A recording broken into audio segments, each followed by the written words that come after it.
महिषासुर एक राजा थे, मनुवादियों ने इनको राक्षस बना दिया। मनुस्मृति मुर्दाबाद। बताओ हिंदू धर्म क्या है, किस किताब में लिखा है हिंदू के बारे में, किस किताब में लिखा है? अरे ये धर्म के नाम पर केवल आप इसलिए हमको लड़ाते हो कि हमारे बच्चे शिक्षा और रोजगार न मान ले। मनुवाद मुर्दाबाद।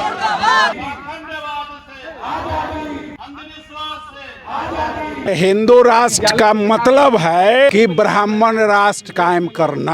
आने वाले वर्षों में यही अब सनातन धर्म सीधे कहेगा हम ब्राह्मण राष्ट्र कायम कर दिया, यानी 85% दलित ओबीसी तुमको मैं गुलाम बना लिया। इस देश में एक बड़ा तबका है मनुवादियों का, जो अपने बच्चों को कहता है कि जजमान के यहाँ पूजा होगा तो जो पैसा आएगा उससे तुमको लैपटॉप खरीद देंगे। और हम आप क्या कर रहे हैं? फसल का पैसा, दूध का पैसा, बकरी बेच के पैसा, मछली का पैसा आता है, कहता कि नहीं पहले पूजा करेंगे।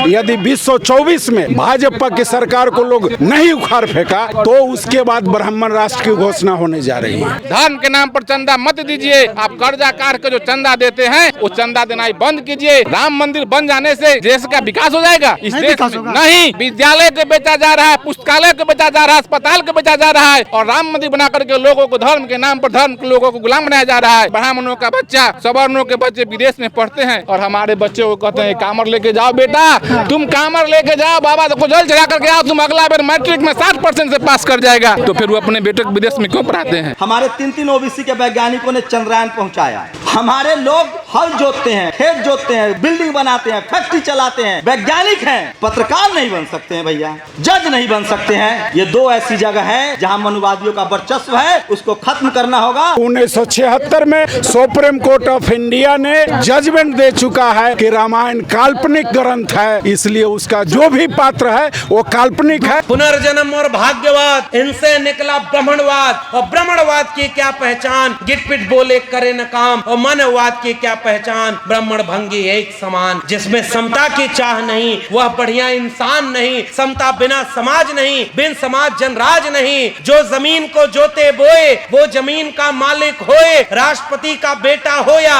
चपरासी की हो संतान, टाटा बिरला अंबानी हो, सबको शिक्षा एक समान। मिटे गरीबी और अमीरी, मिटे चाकरी और मजबूरी, और सबको शिक्षा सबको काम, वरना होगी नींद हराम। और सबको शिक्षा दे न सके जो, वो सरकार निकम्मी है। और जो सरकार निकम्मी है वो सरकार।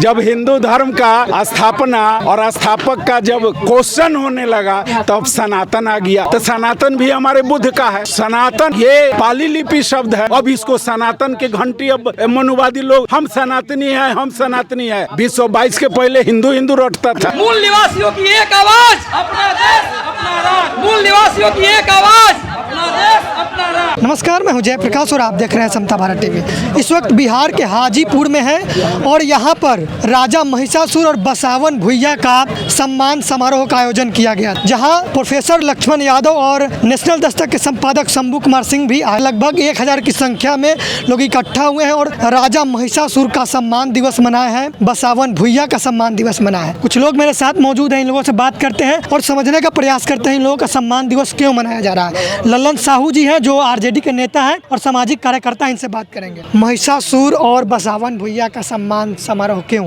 जहाँ जिस परिवार में जन्मे ओबीसी में बसावन भुइया, वो समाज के लोग यहाँ मंदिर बना दिया, जबकि बसावन भुइया के नाम पर यहाँ कोई कॉलेज बनाया जाता तो ज़्यादा अच्छा होता। और अंबेडकर, फूले जी जो हमारे पूर्वजों का इतिहास है, उस इतिहास को दोहराया जाता। हमारे बसावन भुइया सामाजिक न्याय की बात करते थे, समाज के लिए लड़े, मुसहर के लिए, दुसाध के लिए, तेली के लिए, जादव के लिए, सभी जाति के लिए उन्होंने सामाजिक लड़ाई लड़ने का काम किया। और उन मनुवादियों ने इन्हें बाबा बनाकर लोगों के दिमाग में बैठाकर उनका पूजा भी कराने लगा। आप लोग कहते हैं कि 85% लोग हैं, 90% लोग हैं और कह रहे हैं कि आपके जो विरासत विरासत के लोग थे, आपके पूर्वज वंशज थे, उनको कैसे कब्जा कर लिए? मेरे विरासत के लोग को मनोवादी तो हमारे साथ आएगा। मैं जब कहूँगा इनकलाब जिंदा तो एक भी आरएसएस वाला मेरे साथ रहेगा तो वो मेरे राग में इनकलाब जिंदाबाद, इनकलाब जिंदाबाद। 1 मिनट में हम थकेंगे, वो माइक हमसे ले लेगा। तो मेरे ही लोग जो समाज सुधारक थे उनको वो हमारे लोगों के बीच में भगवान, बाबा, जोगी बना दिया, जिस कारण हमारे लोग जो मूर्ख ही कहेंगे हम, वो मंदिर बनाकर उनको पूजने का काम किया। यहाँ हजारों लीटर दूध हर एक साल चढ़ाई जाती है और हमारे गरीब के बच्चे दूध के बिना मर रहे हैं। उन्हें फ्री में दूध देने वाला कोई नहीं है। लेकिन मुक्त करवाएंगे आप लोग? हाँ, ये भारतीय मूल निवासी सांस्कृतिक मंच इन गलत परंपराओं से मुक्ति दिलाने के लिए समाज, गांव, देहात, सब जगह हम लोग का टीम जा रहा है। बसावन भुइयां को जो कब्जा कर लिया है लोगों ने, उसको मुक्त करवाएंगे आप लोग? नहीं, कब्जा तो कर लिया। अब उन लोगों को हम लोग समझा रहे हैं कि ये हमारे जैसे महात्मा फुले थे, अंबेडकर जी हैं, साहू जी महाराज हो, वैसे हमारे बसावन भुइयां बाबा हैं। हमको उन रूप में मानेंगे। मनुवादियों द्वारा भगवान घोषित किया गया, इसको हम लोग नहीं मानेंगे। बनेगा क्या उनके नाम से? हाँ, बनेगा 25 में आदरणीय लालू यादव और तेजस्वी यादव की सरकार बन गई, बिहार की जनता बना दी, तो बसावन भुइयां के नाम पर कॉलेज का निर्माण इस गांव में होकर रहेगा। क्या नाम सर आपका? मुरली प्रसाद मुकेश। जो ये आयोजन करवाया महिषासुर के नाम पर, इसको कैसे देख रहे हैं आप? देखिए, महिषासुर एक राजा थे और मनुवादियों ने इनको राक्षस बना दिया। अच्छा। हम अपने पूर्वजों को, जिसको हम लोगों को बरगलाया गया, मैं अब आने वाले पीढ़ियों को बताना चाहता हूं कि महिषासुर एक राजा थे और उनको धोखा दे करके मारा गया और उनको राक्षस का रूप दिया गया। आप देश के प्रधानमंत्री जो कहते हैं कि हम हिंदू है, सनातनी हैं, दूसरा को धर्म की शिक्षा देते हैं। उनकी माता जी की देहांत हो गई, क्या उनको कोई देखा था कि बाल मुड़ाए थे? नहीं मुड़वाए। वो अपने माता का श्राद्ध कर्म किए हैं? अलग बात है। किए कि नहीं बताइए? नहीं किए हैं। अच्छा, नहीं किए हैं। मैं ओबीसी, एसटी माइनॉरिटी को कहना चाहता हूं कि आप लोग धोखा में हैं। आप बच्चे को पढ़ाइए, लिखाइए और श्राद्ध कर्म मत कीजिए, लंबा शादी विवाह मत कीजिए, धर्म के नाम पर चंदा मत दीजिए। आप कर्जा कार के जो चंदा देते हैं वो चंदा देना ही बंद कीजिए। जो आपको शिक्षा दे रहा है वो खुद इस चीज को नहीं मानता है। क्या इस देश में राम मंदिर बन जाने से देश का विकास हो जाएगा? इस देश में नहीं। विद्यालय को बेचा जा रहा है, पुस्तकालय को बेचा जा रहा है, अस्पताल को बेचा जा रहा है और राम मंदिर बना करके लोगों को धर्म के नाम पर धर्म के लोगों को गुलाम बनाया जा रहा है। उनके ब्राह्मणों का बच्चा, सवर्णों के बच्चे विदेश में पढ़ते हैं और हमारे बच्चे को कहते हैं कामर लेके जाओ बेटा, तुम कामर लेके जाओ, बाबा को जल चढ़ा करके आओ, तुम अगला बार मैट्रिक में 60% से पास कर जाएगा। तो फिर वो अपने बेटे को विदेश में क्यों पढ़ाते हैं? तो आपको रोकते नहीं ना है पढ़ाने से? पढ़ाने से नहीं रोकते हैं। उनको अभी तक दिमाग में उनको कचरा भर दिए हैं कि तुम पंडित जी को पूजा करो, भगवान को पूजा करो, उसी से तुम सफल हो जाओगे। तो समझाइए अपने आप। हम उसी समझाने के लिए इसीलिए तो कार्यक्रम करते हैं कि हम अपने पीढ़ियों को समझाते हैं कि भाई धर्म के नाम पर तुम ठगे जा रहे हो। आप नहीं मानते हैं राम को? मैं नहीं मानता हूँ राम को। राम मंदिर को मैं नहीं मानता हूँ। मैं काल्पनिक है। मैं चुनौती देता हूँ सरकार, अगर मंदिर मत बनाओ। अभी जो तुम कहते हो कि अयोध्या झांकी है, काशी मथुरा बाकी है, मैं मैसेज देना चाहता हूँ कि अयोध्या, काशी, मथुरा में एक बढ़िया विश्वविद्यालय बनाओ। 1976 में सुप्रीम कोर्ट ऑफ इंडिया ने जजमेंट दे चुका है कि रामायण काल्पनिक ग्रंथ है, इसलिए उसका जो भी पात्र है वो काल्पनिक है। देश के 85% ओबीसी को हिंदू और राम के नाम पर भटकाने के लिए ये मोदी भाजपा की सरकार ये सब काम कर रही है। वो देश का विकास नहीं कर रहा है मोदी। धर्म और भगवान के नाम के लिए उनके पास पैसा है, बजट है, समय है। देश में शिक्षा की बजट को कम कर दिया, स्कूल कॉलेज बनाने के लिए उनके पास समय नहीं है। ऐसे मंदिर मस्जिद में मैं विश्वास नहीं करता हूं, जहां पाखंड और अंधविश्वास फैलाने के अलावा कोई काम ही नहीं है। आज़ादी के पहले क्या था? वैदिक रीति रिवाज था, वैदिक रीति रिवाज था। आज़ाद जब भारत हुआ 26 जनवरी 1950 के बाद हिंदू धर्म आ गया, और 1922 के बाद क्या आया? जब हिंदू धर्म का स्थापना और स्थापक का जब क्वेश्चन होने लगा तब सनातन आ गया। तो सनातन भी हमारे बुद्ध का है। कैसे सनातन बुद्ध? अरे भाई, सनातन ये पाली लिपि शब्द है। अब इसको सनातन की घंटी, अब मनुवादी लोग हम सनातनी है, हम सनातनी है। 1922 के पहले हिंदू हिंदू रटता था। हिंदू राष्ट्र से दिक्कत क्या है? इसका मायने क्या है, असल मायने? देखिए, हिंदू राष्ट्र का मतलब है कि ब्राह्मण राष्ट्र कायम करना। आने वाले वर्षों में यही अब सनातन धर्म सीधे कहेगा हम ब्राह्मण राष्ट्र कायम कर दिया, यानी 85% दलित ओबीसी तुमको मैं गुलाम बना लिया। फिर गले में हंडी, पीछे झाड़ू बांधने का काम करेगा। ये बहुत जल्द घोषणा कर देगा। यदि 2024 में भाजपा की सरकार को लोग नहीं उखाड़ फेंका तो उसके बाद ब्राह्मण राष्ट्र की घोषणा होने जा रही है। इसको रोकेंगे कैसे सर? ये हम लोगों के बीच जा रहे हैं, संदेश हम लोग पहुंचा रहे हैं, लोगों में जागृति ला रहे हैं, आंदोलन होगा। लगता है कि सफल हो पाएंगे? एकदम सफल होंगे। बहुत लोग आजकल ड्रामा कर रहे हैं, धर्म के नाम पर कहता है लहसुन प्याज मत खाओ। ये वही कह रहा है जो कल कहता था कि बच्चों को मत पढ़ाओ। ये वही कह रहा है जो कल तक कहता था कि खेती करना सबसे अच्छा काम है। आज वो जमीन का बिजनेस कर रहा है। अपने बच्चों को 30 साल की उम्र तक बढ़िया और पौष्टिक खाना खिलाइए। लहसुन प्याज में दवाइयाँ हैं, ताकत है, आपको बीमारी से दूर करेगा। इस देश में बहुजन समाज के साथ बहुत अन्याय हुआ है। माँ बहनें जानती होंगी, जब हमारी माँ बच्चा पैदा करती थी तो कहता था कि खीस का जो दूध है, जो पीला दूध है, उसको बहा दो, उसी दूध में बच्चे की जिंदगी है। हमारे बच्चे मर जाते थे क्योंकि पहला दूध नहीं पीने देता था, और ये सब जानबूझ के किया गया है। आज धीरे धीरे डॉक्टर बना, सब समझ रहे हैं कि वो पहला जो माँ का दूध है वो बच्चे के लिए सारा टीका है, टॉनिक है। जो बच्चा माँ का पहला दूध पिएगा वही बच्चा बचेगा। मैंने अपनी आंखों से देखा है किस तरह से उस दूध को फेंकवा देते थे। माता बहनों के जब प्रसव होता था तो उसको गोईठा से जला देते थे, घर घेर देते थे, न धूप जाता था न रोशनी जाती थी, बच्चा निमोनिया का शिकार हो जाता था और मर जाता था। ये सब कौन करवाता था? ये सब धर्म के नाम पर हुआ है। ये सब मैंने बचपन से देखा है, इन सब अनुभवों को कह रहा हूँ। और ये सारी कुरीतियाँ आपके दिमाग में फैलाई गई है, भरी गई है, ताकि आप लाचार और बेबस रहें। और जब आप लाचार और बेबस रहेंगे तो आप मजदूरी करेंगे फ्री में। आप मजदूरी करेंगे फ्री में, बंधुआ मजदूर होंगे और वो गुलछर्रे उड़ाएगा। अब नहीं चलेगा ये सब। इसलिए वो जो कहे उसका उल्टा कीजिए। वो देखिए कि अपने बच्चों के साथ क्या कर रहा है। हमें कहता है, इस देश में एक बड़ा तबका है मनुवादियों का, जो अपने बच्चों को कहता है कि जजमान के यहाँ पूजा होगा तो जो पैसा आएगा उससे तुमको लैपटॉप खरीद देंगे। और हम आप क्या कर रहे हैं?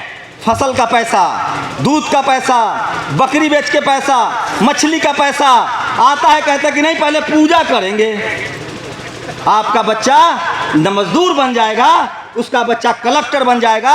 ये समझिए, सारी ताकत है।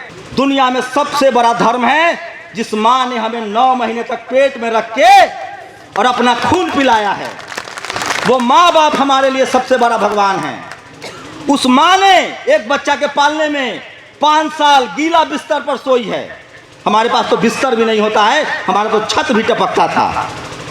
जिस माँ ने हमें बिस्तर पे 5 साल गीला बिस्तर पे सोया, हमें सूखे में सुलाया है, वो माँ बाप हमारे लिए भगवान है। और यही बुद्ध कह के गए हैं।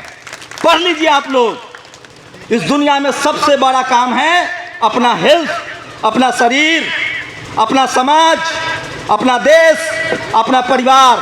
जब इसको देखेंगे, इसका भला देखेंगे, सारा भगवान खुश रहेगा, कोई भगवान नहीं। इसलिए मैं कह रहा हूँ, ये लानत गरीबी की जिंदगी से बाहर निकलना है और इसका रास्ता बाबा साहब बता के गए हैं। पढ़ाई, बिजनेस, यही रास्ता है इस पर आप लोग चलिए। और मेरे पास कोई मंत्र नहीं है, कोई आपको अमीर नहीं बना देगा। आप सोचिए, एक से एक बाबा घूम रहा है इस देश में। वो कहता है तुम्हारा कल्याण हो जाएगा। एक साइकिल नहीं खरीद पाता है उसका भक्त, और कल्याण करने वाला बाबा के पास मर्सिडीज आ जाता है। एक एक रुपया का चढ़ावा उसका 1 करोड़ में तब्दील हो जाता है। ये सब बोलने की कमाई खा रहा है। जो ज्यादा जीभ चलाएगा, जो लंबा लंबा भाषण देगा, जो झूठ प्रपंच करेगा, वो कमा के खा रहा है। हम लोग को फक्र है। एक बात और याद रखिए, हम लोग दया, करुणा और सिलवान लोग हैं। हमारे राजा सिलवान हुए हैं। हमारे राजा 1000 शादी नहीं करते थे। सम्राट अशोक, चंद्रगुप्त मौर्य, घनानंद, छत्रपति साहू जी महाराज, शिवाजी महाराज, ये सब लोग सिलवान राजा थे। हमारे लोग न्यायप्रिय होते हैं। अरे हम तो मवेशी से भी प्यार करते हैं। आप लोग गांठ बांध लीजिए, बहुत लंबी लड़ाई है। और जो मनुवादी लोग हैं वो इतने, मतलब वो कुछ भी कर सकते हैं, वो किसी भी हद तक जा सकते हैं। इसलिए हम लोग खुशकिस्मत हैं कि हम लोग आज़ाद देश में पैदा हुए हैं। उससे भी बड़े खुशकिस्मत हैं कि हमारे पुरखों ने हमें संविधान दिया। उससे भी खुशकिस्मत हैं कि हमारे बाबा साहब अम्बेडकर ने हमें 1 वोट का अधिकार दिया है। हम उससे भी खुशकिस्मत हैं कि हमारे पास लालू यादव, मायावती जैसे नेता हैं। हम उससे भी खुशकिस्मत है कि बाबू जगदेव प्रसाद, रामस्वरूप वर्मा, सोनेलाल पटेल, रामविलास पासवान जैसे लोग राजनीति में आए। मैं गांठ बांध के कह रहा हूँ, जो किसी बहुजन नेता को गाली दे वो समझ लेना कि वो बहुजनों का बड़ा दुश्मन है। क्योंकि आज के समय में जो गरीब बहुजन है, जो लाचार बहुजन है, आप ड्राइवरी कीजिए, क्या बहुत अच्छा हो, हमारे घर में खाओ, और दुनिया को बताएगा भी कि अरे हम बड़े अच्छे हैं। हम नहीं मानते हैं जाति पाति। हम तो अपने ड्राइवर को, अपने मेड को, अपने यहाँ गाय दूहने वाले को, हल जोतने वाले को घर में खिलाते हैं। ये पता है क्यों? ताकि तुम हमेशा यही रहो। अब जो मनुवादी है उसको ढूंढ रहा है, अच्छा इसके पास कपड़ा आ गया, घर बना लिया, नौकरी कर रहा है, बेटा कलेक्टर हो गया, फंसाओ इसको। सावधान रहिए। और मैं फिर कह रहा हूँ, हमें समाज के तौर पे एकजुट रहना होगा। वोट की ताकत समझनी पड़ेगी। और यही जिंदगी का फलसफा है इस देश में जो राज करेगा। और सोच लीजिए एक बात, अगर इनको पता होता, इन मनुवादियों को, कि एक दिन वोट का राज आएगा और जिसकी जितनी संख्या भारी उसकी उतनी भागीदारी, तो ये हम लोग को उसी दिन मार देता। बलि दी जाती थी हमारी, हर धार्मिक आयोजन पर हमारी बलि दी जाती थी। ये तो गलती से हमारे माँ बाप अशिक्षित थे, उन्होंने ज़्यादा बच्चा पैदा कर लिए, क्योंकि बच्चे मर जाते थे। 10 बच्चे, 8 बच्चे, 6 बच्चे होते थे, 1-2 बचता था। हमारी संख्या बढ़ गई, इसलिए आज इनको डर लग रहा है। अगर अमेरिका में जैसे काले लोग 10% है और 90 लोग उजला है, अगर भारत में मनुवादी की संख्या ज़्यादा होती तो पता नहीं वो हमारे साथ क्या करते। हमें किसी के साथ कोई नफरत नहीं है, किसी से कोई लड़ाई नहीं है। हम बस अपना संवैधानिक अधिकार चाहते हैं, आरक्षण चाहते हैं, पढ़ाई लिखाई चाहते हैं, हम अपने बच्चों का भविष्य चाहते हैं। और ये देश हमारा है, इसकी मिट्टी हमारी है, इसकी सेना हमारी है। किसानों के बच्चे, दलित, पिछड़े, आदिवासी, गरीबों के बच्चे जाते हैं सेना में। ये देश हमारा है, इस देश को बचाना है, प्रकृति को बचाना है, पेड़ पौधा को बचाना है, जानवर को भी बचाना है, मानवता को भी बचाना है। ये हमारी जिम्मेदारी है। जो है लुटेरा वो लूट के चला जाएगा। ये देश हमारा है, इसलिए मूल निवासी कहते हैं हम लोग। इस देश को भी बचाना है, और इस देश को तभी बचा पाएंगे जब संविधान बचा पाएंगे। और संविधान तभी बचेगा जब आप लोग 2 काम कीजिए, टीवी और अखबार का बहिष्कार कीजिए। टीवी ले, अखबार खरीदना बंद कीजिए, टीवी देखना बंद कीजिए। ये सब मनुवाद 2 ही जगह आज ऐसा है जहां बहुजन समाज के आदमी ने, सिर्फ 2 जगह, हाई कोर्ट, सुप्रीम कोर्ट और मीडिया। ये 2 ऐसी जगह है। हमारे 3 ओबीसी के वैज्ञानिकों ने चंद्रयान पहुंचाया। हमारे लोग हल जोतते हैं, खेत जोतते हैं, बिल्डिंग बनाते हैं, फैक्ट्री चलाते हैं, वैज्ञानिक हैं, पत्रकार नहीं बन सकते हैं भैया। जज नहीं बन सकते हैं। ये दो ऐसी जगह है जहां मनुवादियों का वर्चस्व है, उसको खत्म करना होगा और उसका बहिष्कार कीजिए और अपनी वोट की ताकत को पहचानिए, अपनी सरकार बनाइए और तभी आपको अपना हक मिलेगा और तभी हमारे पूर्वजों का सपना पूरा होगा। बसावन भुइया के नाम पर मंदिर बना दिया और आप कहते हो कि हम लोग कर्मकांड अंधविश्वास नहीं मानते। मैं एक सुझाव दे रहा हूं, मैं बहुत सम्मान के साथ अपने पुरखे को याद कर रहा हूं। उन्होंने तो लड़ाई लड़ी ना सामंतवाद के खिलाफ, साजिश के शिकार हुए ना। अगली बार विचार करिएगा, वहां पर कितना अच्छा लगता अगर लिखा होता कि बसावन भुइया विश्वविद्यालय वैशाली हाजीपुर। मुझे लगता है वहां हजारों बच्चे पढ़ाई करते, तब जाकर के मैं कहता कि मेरे पुरखे का सम्मान हुआ। एगो बाबा बना है भाई, वो अभी 25-26 साल का बच्चा है और बिहार के अपने बड़े बड़े सांसद, मंत्री, विधायक थाली लेकर के उसकी पूजा कर रहे हैं। वो पतरा बताता था कि पर्चा बना रहे, हम तुम्हारा भविष्य बता रहे हैं। और उसका अपना भाई जेल में चला गया, जो अपने भाई को जेल में जाने से नहीं बचा पाया, उसको हमारे और आपके घर के लोग जाते हैं पर्चा बनवाने। वो कह रहा है कि भाई हम बाबा बन गए, चार्टर प्लेन में घूम रहा है। देखा कि नहीं फोटो आप लोगों ने? जिस देश में प्रधानमंत्री की डिग्री का पता ही ना हो, जिस देश में स्कूल, कॉलेज, विश्वविद्यालय बर्बाद किए जाएं, तो ऐसे ही अनपढ़ और कुपड़ लोग तो बाबा बन करके आपको पाखंड और अंधविश्वास में ढकेलेंगे और हमारे लोग जाएंगे। एगो मध्य प्रदेश में और बाबा था, एगो बोला कि अगर आपके बेटे का एग्जाम हो, पढ़ाई न किया हो बेटा बेटी, तो बेलपत्री पर शहद लगा करके एक जगह पर लगा देना, आपका बेटा बेटी पास हो जाएगा। कुछ दिन बाद अखबार में खबर छपी कि उसका अपना बेटा 8वीं में फेल हो गया। ये देश ऐसा है कि भैया कोई इस तरह का चमत्कार नहीं होता, विज्ञान है, उससे लोगों को आपको धोखा दिया जा रहा है। कितने लोग मान रहे हैं भाई? कोरोना माई का मंदिर हमने सुना कि पहले बिहार में बना था, कोरोना माई का मंदिर बन गया। पुनर्जन्म और भाग्यवाद, इनसे निकला ब्राह्मणवाद, और ब्राह्मणवाद की क्या पहचान, गिटपिट बोले करे न काम, और मनवाद की क्या पहचान, ब्राह्मण भंगी एक समान। जिसमें समता की चाह नहीं, वह बढ़िया इंसान नहीं। समता बिना समाज नहीं, बिन समाज जनराज नहीं। जो जमीन को जोते बोए, वो जमीन का मालिक होए। राष्ट्रपति का बेटा हो या चपरासी की हो संतान, टाटा बिरला अंबानी हो, सबको शिक्षा एक समान। मिटे गरीबी और अमीरी, मिटे चाकरी और मजबूरी, और सबको शिक्षा सबको काम, वरना होगी नींद हराम। और सबको शिक्षा दे न सके जो, वो सरकार निकम्मी है, और जो सरकार निकम्मी है वो सरकार। मैं पूछना चाहता हूं, बताओ हिंदू धर्म क्या है? किस किताब में लिखा है हिंदू के बारे में? किस किताब में लिखा है? अरे ये धर्म के नाम पर केवल आप इसलिए हमको लड़ाते हो कि हमारे बच्चे शिक्षा और रोजगार न मान ले। SC ST OBC मूल निवासी का नारा है, मूल निवासी का नारा है, मूल निवासियों की एक आवाज, अपना देश अपना राज। मूल निवासियों की एक आवाज, अपना देश अपना राज। भारतीय संविधान जिंदाबाद, जिंदाबाद, भारतीय संविधान जिंदाबाद, जिंदाबाद, मनुस्मृति मुर्दाबाद, मनुस्मृति मुर्दाबाद।